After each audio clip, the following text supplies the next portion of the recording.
দেশের বিভিন্ন স্থানে সভা সমাবেশ, মানববন্ধন সহ নানা ঘটনার আরো খবর জানাচ্ছেন আবরার মাহি।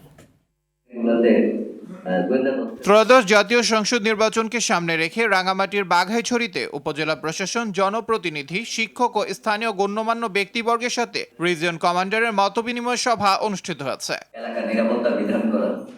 আওয়ামী লীগের দোসর ও জুলাই গণ অভ্যুত্থানে ছাত্র জনতার ওপর গণহত্যায় জড়িত থাকার অভিযোগে আনোয়ার হোসেন মঞ্জুর প্রার্থিতা বাতিল এবং গ্রেফতারের দাবিতে পিরোজপুরে মানববন্ধন অনুষ্ঠিত হয়। জামালপুরে বকশীগঞ্জের নবাগত উপজেলায় নির্বাহী অফিসার আব্দুল হাইকে বরণ ও সংবর্ধনা দেয়া হয়েছে। সর্বপ্রথম অসহায় মানুষদের মাঝে শীতবস্ত্র বিতরণ ও বিনামূল্যে চিকিৎসা সেবা কার্যক্রমের আয়োজন করে Dinajpur Phulbari ২৯ battalion BGB.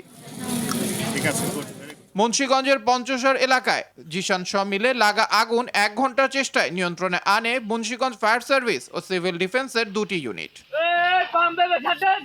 Abrar Mahi, RTV।